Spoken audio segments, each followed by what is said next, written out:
উদ্দেশ্য হচ্ছে রাষ্ট্রের মধ্যে একটা কর্তৃত্ববাদ পুনরায় প্রতিষ্ঠা করা এবং বিগত ফ্যাসিস্ট আমলে যেই পদ্ধতিতে সরকার ও রাষ্ট্র পরিচালনা করা হয়েছে বর্তমান সরকারও প্রতিটি ধাপ এবং পদক্ষেপে সেদিকে ফিরে যাচ্ছে।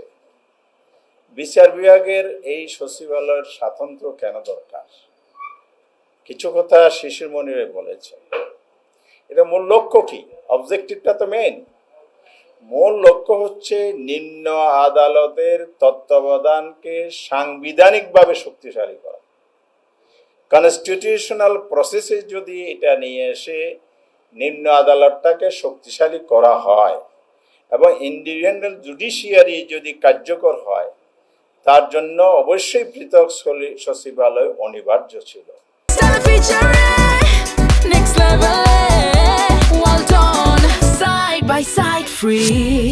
তাহলে জনগণ ন্যায় বিচার পাবে। আর বিচারক যদি এজলাসে উঠেই অ্যাটর্নি জেনারেলের চেহারা তাকিয়ে স্পিচ গ্রহণ করেন, বিতর্ক গ্রহণ করেন, আর্গুমেন্ট গ্রহণ করেন, আবার আদালতের রায় রচনার ক্ষেত্রে যদি ডিকটেশন ফলো করে, আপনার মনে আছে তো সাইদি সাহেবের রায়ের সময় স্কাইবি কেলেঙ্কারি হয়েছে, সে রায় কোথায় ডিকটেশনের ভিত্তিতে কোথায় লেখা হয়েছে সব তো ওপেন হয়ে গিয়েছিল। অর্থাৎ প্রতিটি ক্ষেত্রে এই সরকার এই পথগুলো অনুসরণ করছে, বিগত সরকার যে পথ দেখিয়ে গেছে। তো জনগণ একইভাবে বিগত সরকারে যে পথ দেখিয়েছে ওনাদেরকেও সেই পথে যেতে হবে ইনশাআল্লাহ। রাজনৈতিকভাবে আমরা সেটাই দেখি, সেইভাবে আমরা এই অবিচার, অন্যায়, সংবিধানের উপর আঘাত, জনাকাঙ্ক্ষার উপর আঘাত, রাষ্ট্রযন্ত্রকে দুর্বলতা করার জন্য যত ধরনের ষড়যন্ত্র নানাভাবে হচ্ছে, এই জায়গা অবশ্যই দেশ জনগণের স্বার্থে আমরা আপোষহীন থাকব। সংসদে তো অবশ্যই আমাদের রোল আছে।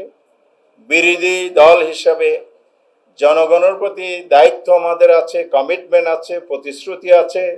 সেই জায়গা থেকেই আমরা অবশ্যই রাজপথে অন্যান্য দাবি আদায়ের আন্দোলনের সাথে এটা নবযুক্ত হবে ইনশাআল্লাহ।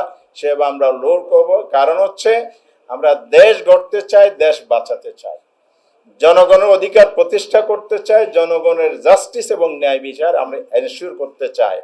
এটাই ছিল জুলাই সনদের মূল স্পিরিট, উই ওয়ান্ট জাস্টিস।